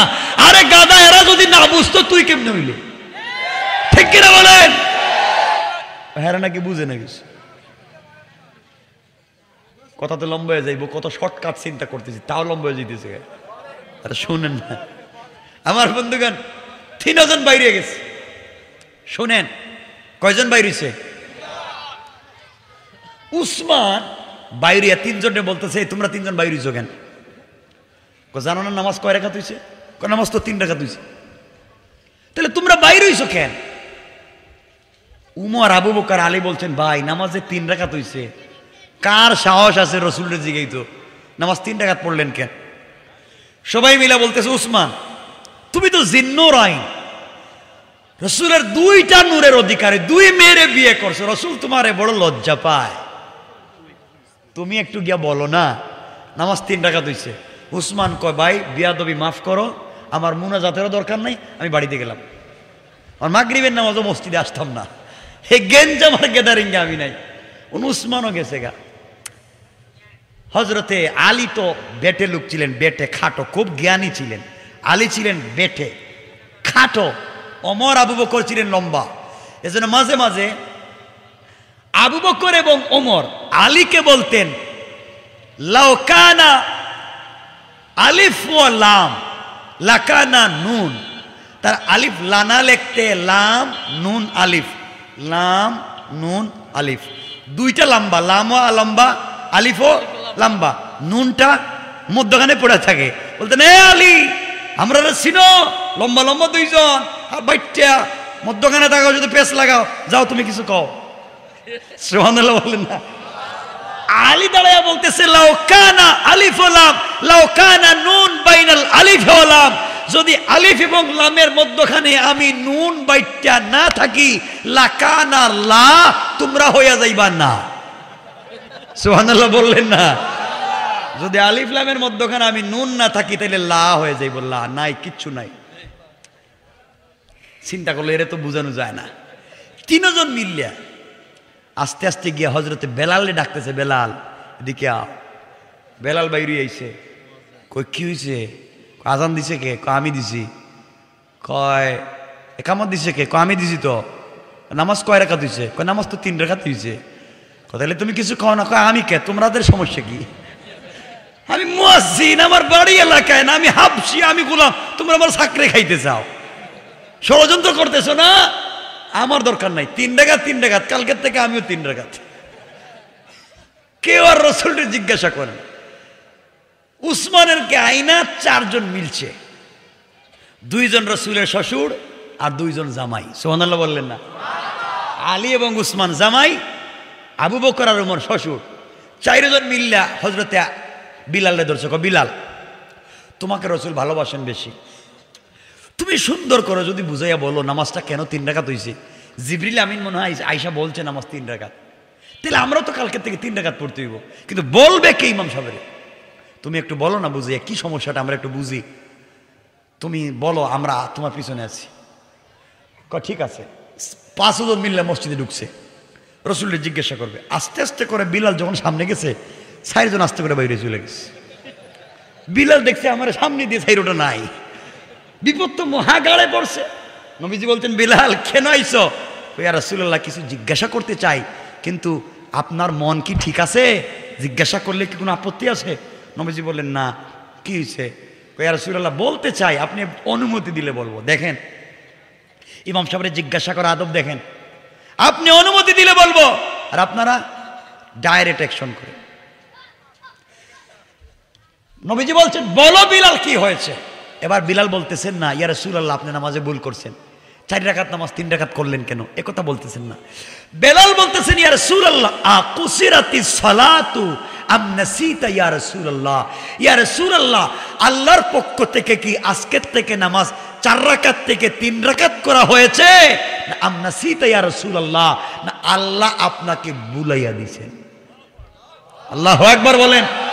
কি আদব দিয়ে বলতেছেন, আপনাকে আল্লাহ ভুলাইয়া দিছে, আপনি ভুলে গেছেন বলতেছে না, আপনার ভুল হইছে বলতেছে না, আল্লাহ কি ভুলাইয়া দিছেন না আজকের থেকে নামাজ 3 রাকাত? নবীজি বলেন, ব্যাপার কি? ইয়া রাসূলুল্লাহ, ব্যাপার নামাজ হইছে 3 রাকাত। তোমরা এতক্ষণ কি করছো এখানে? আমরা মিটিং করতেছিলাম কি করি যায়। নবীজি বলেন, আমার তো ভুল হইছে নামাজে, চলো আবার আমরা 4 রাকাত পড়ি। এই বলে সবাই গিয়ে আবার 4 রাকাত পড়লেন। কিন্তু আদবকে চিন্তা করেন, কোন আদবে তারা রাসূলের সঙ্গে কথা বলছেন। আল্লাহু আকবার বলেন।